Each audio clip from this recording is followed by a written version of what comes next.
मेघमाଳାରେ शीघ्र आगमन କରିବାକୁ ଯାଉଥିବା ପ୍ରଭୁ ଯୀଶୁଖ୍ରୀଷ୍ଟଙ୍କ ପବିତ୍ର ଓ ବହୁମୂଲ୍ୟ ନାମରେ ନିର୍ମଳ ଖରା ୟୁଟ୍ୟୁବ୍ ଚ୍ୟାନେଲରେ ଆପଣ ସମସ୍ତଙ୍କୁ ସ୍ୱାଗତ କରେ। ପ୍ରତିଦିନ ପ୍ରତି ପ୍ରଭାତ ଆମେ ନିର୍ମଳ ଖରା ୟୁଟ୍ୟୁବ୍ ଚ୍ୟାନେଲ ମାଧ୍ୟମରେ ନୂଆ ନୂଆ ପ୍ରସଙ୍ଗରେ ପ୍ରଭୁଙ୍କର ବାକ୍ୟ ଶୁଣିବାର ସୁଯୋଗ ପାଉଛୁ। ପରମେଶ୍ୱର ପ୍ରତି ପ୍ରଭାତରେ ତାଙ୍କର ପବିତ୍ର ବାକ୍ୟ ଦ୍ୱାରା ସେ ଆମମାନଙ୍କ ସହିତ କଥାବାର୍ତ୍ତା ହେଉଛନ୍ତି। ସେଥିପାଇଁ ସ୍ୱର୍ଗର ପରମେଶ୍ୱରଙ୍କୁ ହୃଦୟ ସହିତ ଧନ୍ୟବାଦ ଦିଏ। ଏହା ସହିତ ଆପଣ ସମସ୍ତଙ୍କୁ ମଧ୍ୟ ହୃଦୟ ସହିତ ଧନ୍ୟବାଦ ଦିଏ, କାରଣ ଆପଣମାନେ ନିୟମିତ ଏହି ଚ୍ୟାନେଲ ଦ୍ୱାରା ପ୍ରସାରିତ ହେଉଥିବା କାର୍ଯ୍ୟକ୍ରମ ଗୁଡ଼ିକୁ ଦେଖୁଛନ୍ତି। କେବଳ ଦେଖୁଛନ୍ତି ତାହା ନୁହେଁ, ଲାଇକ୍ ସେୟାର କମେଣ୍ଟସ୍ ଗୁଡ଼ିକ ଦ୍ୱାରା ଆପଣମାନେ ଆମମାନଙ୍କୁ ଅତ୍ୟଧିକ ପରିମାଣରେ ଉତ୍ସାହିତ କରୁଛନ୍ତି। ପ୍ରଭୁ ଆପଣ ସମସ୍ତଙ୍କୁ ପ୍ରଚୁର ଭାବେ ଆଶୀର୍ବାଦ କରନ୍ତୁ। ଆପଣ ଯେଉଁ କମେଣ୍ଟସ୍ ଗୁଡ଼ିକ କରୁଛନ୍ତି, ପ୍ରେୟର ପଏଣ୍ଟ ଗୁଡ଼ିକ ଦେଉଛନ୍ତି, ଆପଣ ଆପଣମାନଙ୍କ ପ୍ରତ୍ୟେକ ପ୍ରେୟର ପଏଣ୍ଟକୁ ନେଇ ଆମେ ପ୍ରାର୍ଥନାରେ ଆମେ ଆପଣମାନଙ୍କୁ ତୋଳି ଧରୁଛୁ।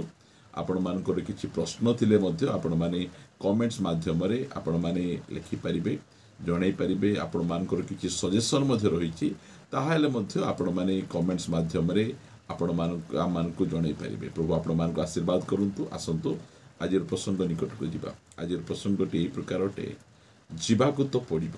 ଆଜିର ପ୍ରସଙ୍ଗଟି ଏହି ପ୍ରକାର ଅଟେ, ଯିବାକୁ ତ ପଡ଼ିବ।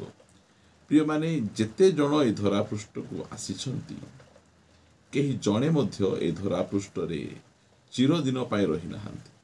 ଆସିଲେ, ମୃତ୍ୟୁବରଣ କଲେ, ଚାଲିଗଲେ, ଯିବାକୁ ତ ପଡ଼ିବ। କେହି ମଧ୍ୟ ଆମେ ଏ ସ୍ଥାନରେ ରହିପାରିବା ନାହିଁ। ଉପଦେଶକ ରଚକ 3 ଅଧ୍ୟାୟର 2 ପଦରେ ଲେଖନ୍ତି, ଜନ୍ମିବାର ସମୟ ଅଛି, ମରିବାର ସମୟ ଅଛି। ଜନ୍ମଦିନ ଗୋଟେ ରହିଛି, ଆଉ ମରଣ ଦିନ ଗୋଟେ ରହିଛି। ଆମେ ଜନ୍ମଦିନକୁ ପ୍ରତିବର୍ଷକୁ ଆମେ ସେଲିବ୍ରେଟ୍ କରୁଛୁ, ସେହି ପ୍ରକାର ଭାବରେ ଆମର ମଧ୍ୟ ଗୋଟେ ମରଣ ଦିନ ଅଛି। ଆମେ ଜାଣିନାହୁଁ ଆମେ କେଉଁ ଦିନ ଆମେ ମରିବୁ, କାରଣ ଆମେ ଯେଉଁ ଦିନ ମରିବୁ ସେଇଟା ମଧ୍ୟ ଗୋଟେ ଡେଟ୍ ରହିବ। ନାଇଁ ସେ ଡିସେମ୍ବର 5ରେ ମରିଲେ, ନାଇଁ ସେ ଜାନୁଆରୀ 6ରେ ମରିଲେ, ବା ସେ ଏଇ ପ୍ରକାର ଦିନ ମରିଲେ। ଆମର ମରଣର ଦିନ ମଧ୍ୟ ଅଛି। ଆମର ଜନ୍ମର ଦିନ ଯେ ପ୍ରକାର ଅଛି, ମରଣ ଦିନ ମଧ୍ୟ ଅଛି। ମରଣ ଦିନ ଆମେ ଜାଣିନାହୁଁ, ମାତ୍ର ପ୍ରତିବର୍ଷ ଆମେ ସେ ମରଣ ଦିନକୁ ଆମେ ପାସ୍ କରିକିନା ଆମେ ଯାଉଅଛୁ। ପ୍ରିୟମାନେ, ଯେତେ ଜଣ ଆମେ ଏଇ ଧରାପୃଷ୍ଠରେ ଅଛୁ, ଆମମାନେ ଦିନେ ନା ଦିନେ ମରିବା, ଦିନେ ନା ଦିନେ ଆମେ ଯିବା। ଆଉ ଲେଖାଯାଏ, ଆମେ ଏ ଜଗତକୁ କିଛି ଆଣିନାହୁଁ କି ଆମେ ଏଠାରୁ ଆମେ କିଛି ନେଇଯାଇପାରିବୁ ନାହିଁ। ଆମେ ଯେମିତି ଆମେ ଆସିଛୁ, ଆମେ ସେମିତି ଆମେ ଚାଲିଯିବୁ। ମାତ୍ର 2ଟି ସ୍ଥାନ ହିଁ ଅଛି। ଆଜି ଆମକୁ ବାଛିବାକୁ ପଡ଼ିବ, ଆମେ କେଉଁ ସ୍ଥାନକୁ ଯିବା। ଆମେ ତ ସମସ୍ତେ ଯିବା, ସମସ୍ତେ ଗୋଟିଏ ସ୍ଥାନକୁ ଯିବା ନାହିଁ। ଏହି ପୃଥିବୀର ବିଦାୟ ନେଲା ପରେ 2ଟି ସ୍ଥାନ ରହିଛି। ଗୋଟିଏ ହେଲା ସ୍ୱର୍ଗ, ଆଉ ଗୋଟିଏ ହେଲା ନର୍କ। ଏହା ମୁଁ କହୁନାହିଁ, ଏହା ପରମେଶ୍ୱର ପ୍ରଭୁ ଯୀଶୁଖ୍ରୀଷ୍ଟ ସେ ନିଜେ କହିଅଛନ୍ତି। ସେ ଆମକୁ କହିଛନ୍ତି ଯେ ସ୍ୱର୍ଗ ଅଛି ଆଉ ନର୍କ ମଧ୍ୟ ଅଛି। 2ଟି ସ୍ଥାନ ହିଁ ଅଛି। ଆଜି ବାଛନ୍ତୁ କେଉଁ ସ୍ଥାନକୁ ଆପଣ ଯିବେ। ଆମ ପାଇଁ 2ଟି ସ୍ଥାନ ରଖାଯାଇଛି, ଆଉ ପ୍ରଭୁ ଯୀଶୁଖ୍ରୀଷ୍ଟ ଆମମାନଙ୍କ ପାଇଁ ସେ ସ୍ୱର୍ଗ ତିଆରି କରିଛନ୍ତି। ନର୍କ ଆମ ପାଇଁ ତିଆରି କରାଯାଇ ନାହିଁ, ତାହା ଶୟତାନ ଆଉ ତା ଦୂତମାନଙ୍କ ନିମନ୍ତେ ତିଆରି କରାଯାଇଛି।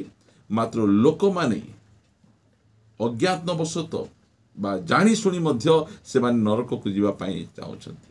ପ୍ରିୟମାନେ, ଆମେ ଦେଖୁଛୁ ଲୁକ 16 ଅଧ୍ୟାୟରେ 2 ଜଣ ବ୍ୟକ୍ତିଙ୍କ କଥା। ଗୋଟେ ବହୁତ ଧନୀ ବ୍ୟକ୍ତି, ଯାହାର କୌଣସି ବିଷୟର ଅଭାବ ନାହିଁ। ଖାଇବା, ପିଇବା, ରହିବା, ପିନ୍ଧିବା, କୌଣସି ବିଷୟର ଅଭାବ ନାହିଁ। ଦିନେ ନାହିଁ, 2 ଦିନ ନାହିଁ, ପ୍ରତିଦିନ ସେ ଆଡ଼ମ୍ବରରେ ଜୀବନଯାପନ କରୁଥିଲେ। ଆଉ ତାଙ୍କ ସମ୍ମୁଖରେ ଆଉ ଜଣେ ବ୍ୟକ୍ତି ସମ୍ପୂର୍ଣ୍ଣ ଭାବରେ ଓଲଟା। କୌଣସି ପ୍ରକାର ସୁଖ ସୁବିଧା ନାହିଁ। ଦୁଃଖ ସେ ଅଇଁଠା ଖାଉଛି, ତାଙ୍କୁ ନିଜେ ତାଙ୍କୁ ଦେବା ପାଇଁ କେହି ଲୋକ ତାଙ୍କ ପାଖରେ ନାହାନ୍ତି। ଦେହ ସାରା ଘା ଭର୍ତ୍ତି, ଟ୍ରିଟମେଣ୍ଟ କରିବା ପାଇଁ କେହି ନେଇଯିବା ପାଇଁ ନାହାନ୍ତି। ଦେହ ସାରା ପୁଜ ଗୁଡ଼ିକ, କୁକୁର ଗୁଡ଼ିକ ଚାଟୁଛନ୍ତି। ଏହି ପ୍ରକାର ଅବସ୍ଥାରେ ସେହି ବ୍ୟକ୍ତି ରହିଅଛି।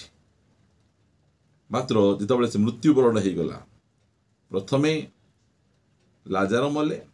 ଲେଖାଯାଉଛି 22 ପଦ 16 ଅଧ୍ୟାୟର, ଲୁକ 16 ଅଧ୍ୟାୟର 22 ପଦେ, କାଳକ୍ରମେ ସେହି ଭିକାରୀଟି ମରିଗଲା ଓ ଦୂତମାନଙ୍କ ଦ୍ୱାରା ଅବ୍ରାହମଙ୍କ କୋଳକୁ ନିଆଗଲା। ପରେ ସେହି ଧନୀ ଲୋକ ମଧ୍ୟ ମରିଗଲା ଓ ସମାଧି ପାଇଲା। ଯିବାକୁ ତ ପଡ଼ିବ, ଆପଣଙ୍କୁ ହେଉ କି ମୋତେ ହେଉ।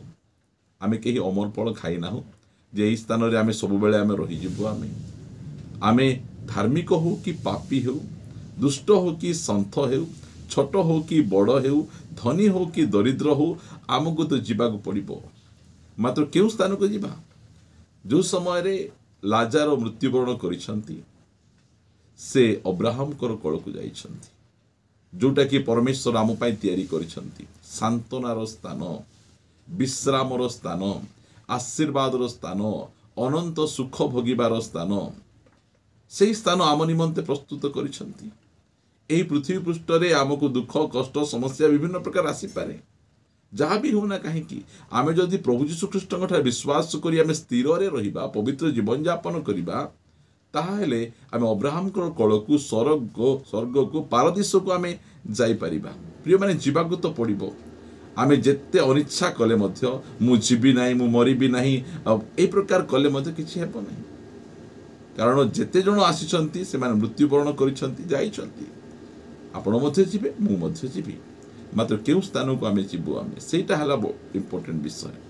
मात्र देखा जाए 23 पद रे धनी व्यक्ति मरीगला परे आउ से नरक जंत्रारे कलबल होई ऊपर को चाही दूर रे अब्राहम और तांको कोल रे लाजार को देखिला सेतिरे डाकी कहिला हे पिता अब्राहम मते दया करी लाजार को पठेई दियंतु जेपरि से पानी रे आपणा अंगुलीर टीप बुड़ाई मोर जीभ को ठंडा करे कारण मु एही नियारे कलबल हेउछि प्रिय माने अब्राहम तार परिस्थिति संपूर्ण भाव में बदली जाइछि ए पृथ्वी पृष्ठ थिला बेले गोटे दरिद्र रोगग्रस्त समस्तों द्वारा तुच्छीकृत एही प्रकार अवस्था से थिले मात्र जो समय रे से मृत्युवरण करिसंती से अब्राहम कोल को जाइछंती आमे दरिद्र अवस्था रोग अवस्था रे मले आमे अब्राहम कोल को जीवा आउ आम माने धनी अवस्था रे मले आम माने नरक को जीवा सेटा सेटा कहा जाउ नहीं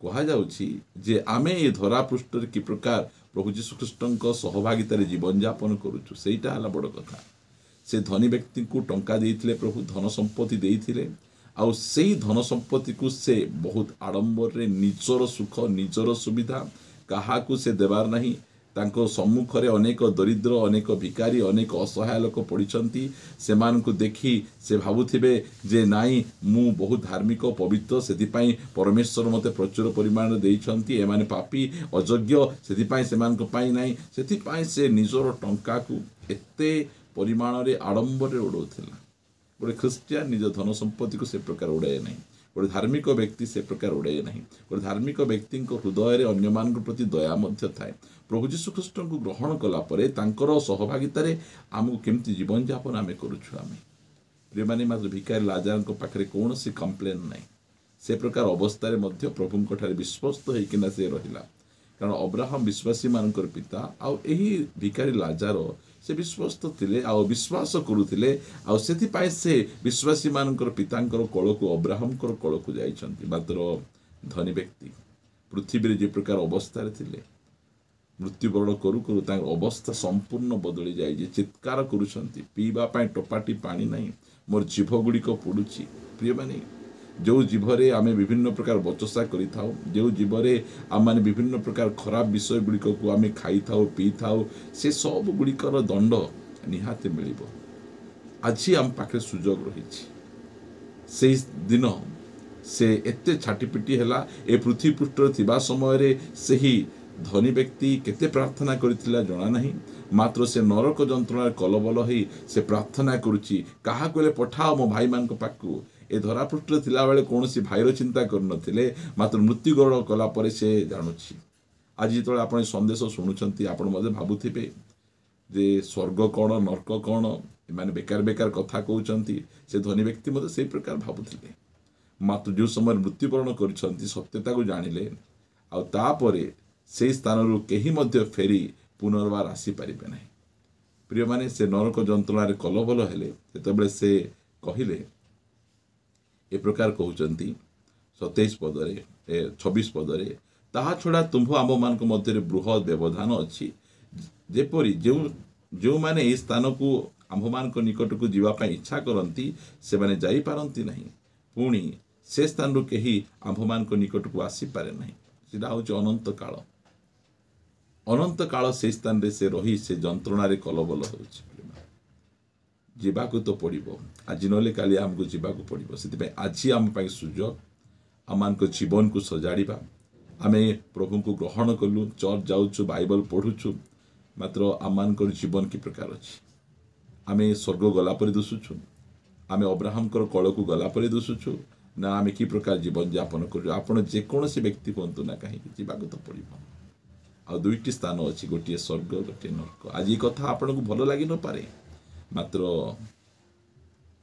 ये कथा सत्य अटे ये कथा निराट सत्य अटे प्रभु जीशु ख्रीष्ट ये कथा कहते स्वर्ग को मन्वित कर अनंत जीवन को मन्वित कर आसतु ताहा मन्वित कर पद प्रार्थना कर पिता आमे तुमको धन्यवाद दौछु तुम्हें आमको वाक्य द्वारा कथबार्ता हो आम समस्त को जीवाक तो पड़ो प्रभु आम क्यों स्थान को जीवु आज आमको मन्वित करने को पड़ो आम प्रभु स्वर्ग मन्वित करुचु अब्राहम कल मन्वित करुचु आम अनंत जीवन मन्वित करुचु प्रभु आम को दयाकर अनुग्रह कर आम पाप गुड़िक क्षमा कर आ जो मैंने एवं जाए प्रभु तुमको न जानी भूल बाटर अच्छा से माने तुम निकट को फेरी आसबे तुम अनुग्रह प्रदान कर प्रार्थना शुणिछ धन्यवाद दी प्रार्थना प्रभु जीशु नाम मागुछु आमीन समस्त नमस्कार प्रेज द लॉर्ड प्रभु आम समस्त को प्रचुर भाव आशीर्वाद करंतु प्रभु अनुग्रह कले आसंता अध्याय आ नुआ प्रसंग परस्पर सहित साक्षात करवा रहिबा।